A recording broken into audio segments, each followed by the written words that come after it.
జనార్దన్ రెడ్డి గారు ఉన్న పరిస్థితిని బట్టి ఏపీ ప్రత్యేక హోదా వచ్చే అవకాశం కనిపిస్తోందా?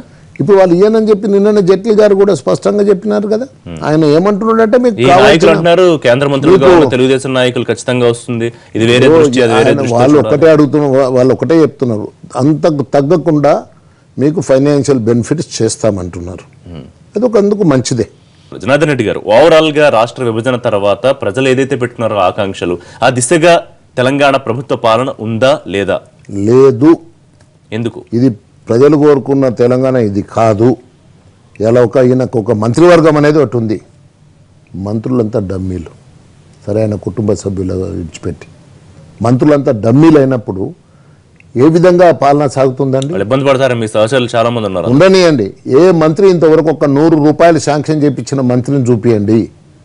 ఆ రోజు మేము నిర్ణయాలు తీసుకొని మేము మంత్రులుగా ఉన్నప్పుడు మేము నా సొంత నిర్ణయాలతో మేము ముందుకు పోయేవాళ్ళం. మా డిపార్ట్మెంట్లో వాళ్ళ స్వేచ్ఛ లేదా? మంత్రులకి స్వేచ్ఛ ఎక్కడ ఉందండి? స్వేచ్ఛ లేదు.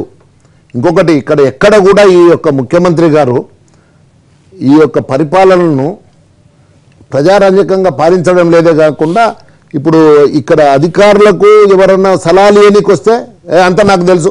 ఇలా అందుకోసం మేము ఒక్కటే ముఖ్యమంత్రి గారిని కోరేది, ఇలా మీరు మీ మంత్రులకు అధికారాలు ఇవ్వండి, టార్గెట్స్ పెట్టండి, ప్రాజెక్ట్స్కు మొత్తానికి కూడా ల్యాండ్ అక్విజిషన్ పూర్తి చేయండి, ఎంబడే వార్ ఫుటింగ్లా R&R పూర్తి చేయండి, వార్ ఫుటింగ్లా పనులు పూర్తి చేయండి, వాళ్ళకు ఇంజనీర్లను బాధ్యులను చేయండి, ఈ మంత్రులను బాధ్యులను చేయండి, తక్షణం పనులు అంటే వేగవంతం చేపించి తెలంగాణను మొట్టమొదటి హరిత తెలంగాణగా మార్చండి.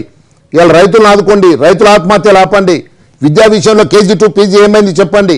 ఈరోజు నువ్వు రెండు బెడ్రూమ్ల ఇల్లు గౌరవప్రదంగా అత్త మామ అల్లుడు కోడలు ఎక్కడ పోయినరు? వాళ్ళు లేరయ్యాలా ఇంట్లో? తర్వాత నీవు ఇప్పుడు ఏదైతే 3 ఎకరాల భూమి దళితుల కన్నావు, 12% ఎస్టీల కన్నావు, 12% మైనార్టీస్ కన్నావు. ఈ ఆవేదన ఏదన్నా పార్టీ వేదిక మీద ఉంటే ఆ పార్టీకి మీకు ఇద్దరికి ఉపయోగంగా ఉంటుందేమో. అది ఉంటుంది, ఉండదని ఏమీ లేదు, ఉంటుంది. సో ఏ రకంగా ఉంటుంది రాజకీయ భవిష్యత్తులో? మేము భవిష్యత్తులో నాగంని ఎలా చూడబోతున్నాం చెప్పండి. ఇప్పుడు అన్ని కాలం నిర్ణయిస్తుందండి, నా చేతులు ఏముంది? కాలం నిర్ణయిస్తుంది.